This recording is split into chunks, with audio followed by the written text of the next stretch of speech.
Hello everyone, let's now understand about CSS selectors. So CSS selectors are used to find or select the HTML elements that you want to style in your HTML file. So there are different CSS selectors available to us: element, ID, class, universal and grouping selector. Let's look each one of them one by one and let's apply CSS using these selectors. So let's now go to our VS Code. So I am having a basic boilerplate. I have added a h1 tag, and in that I have mentioned hello world, and I have also added the external styles sheet, and right now there is nothing in the styles.css. Let's apply style to this h1 element by using the element selector. So for that we have to target this element. So for that I am going to take h1. So this will target our elements, that is why it is called as element selector. I am going to give it the color as red, and also one more property, that is text align as center. So what it will do is it will bring the text in the center. So once I refresh, you can see the color is red and the text is in center. So this we have done by making use of element selector. Okay, let's comment out this code and do the same thing using the ID selector. So for ID selector, what we need to do is we need to make use of ID property or attribute. So ID attribute, and we have to give ID a name. So for example, in this case I am going to give ID as head1, and let's now apply the style. So in order to target this, we have to make use of this hash symbol. So I am going to write head1 and again the style. So this time let me give the color as blue and the text align as center. Okay, so the semicolon should come here, text align as center. So once I save it and refresh the page, you can see the CSS is now applied, but this time we have made use of ID selector, right? So let's now look at the third one. Before that, let's comment this out and look at the third one. So the first one was, let me give the name also so that it will be easier for you to understand. The first one was element, so element selector. Okay, this was ID selector.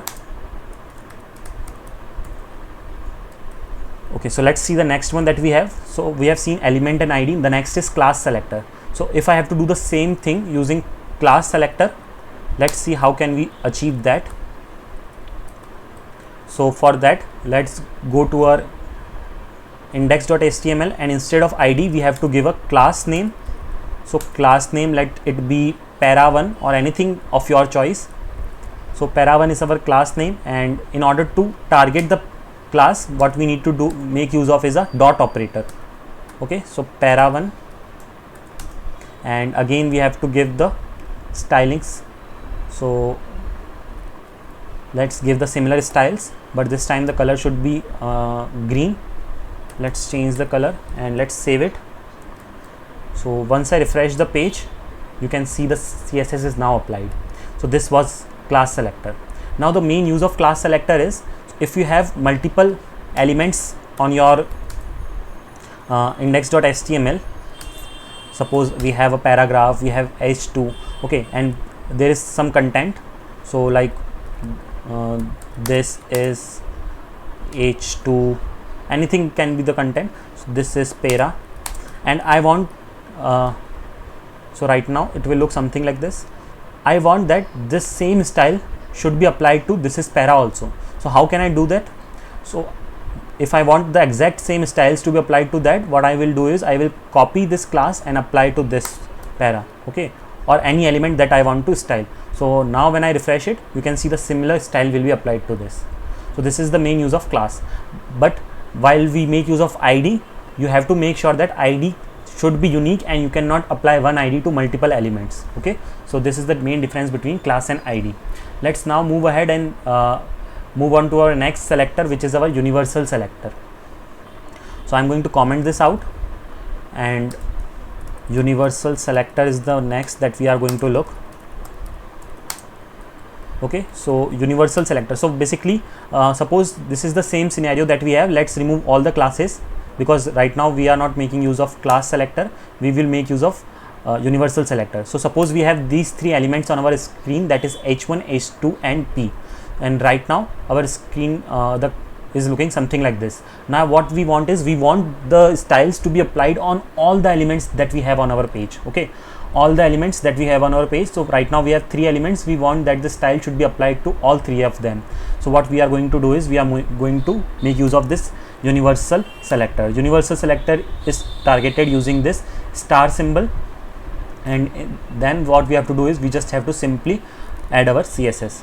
So this CSS I'm going to apply, and once I save it and once I'm going to refresh it, you can see that the CSS is now applied to all the elements that are on the HTML file. So this was our universal selector. Now last one is grouping selector. Okay, so grouping selector, let's now see what is meant by grouping selector. So grouping selector, so let's see, we have this kind of scenario again, wherein we want that h1 and p should have the same styles. So we have already seen one way of doing this by using the class selector, but we also have another option, that is the grouping selector. So for example, if we want the styles to be applied on h1 and p only, then what we are going to do is, we are going to group the selectors, that is we want that the style should be applied on h1 and p, and then we will mention all the styles. So once I do this, I have applied grouping selector. Okay, which means that the styles will be applied on h1 and p. Let's refresh this, so you can see that the style is only applied on h1 and p. So this was about all the selectors, like what are the different selectors that we have in CSS, and how do we apply styles using all these selectors. Just in case if you have any doubt, let me know in the comment section, and if you are new to the channel, make sure to subscribe to the channel. Thanks for watching the video.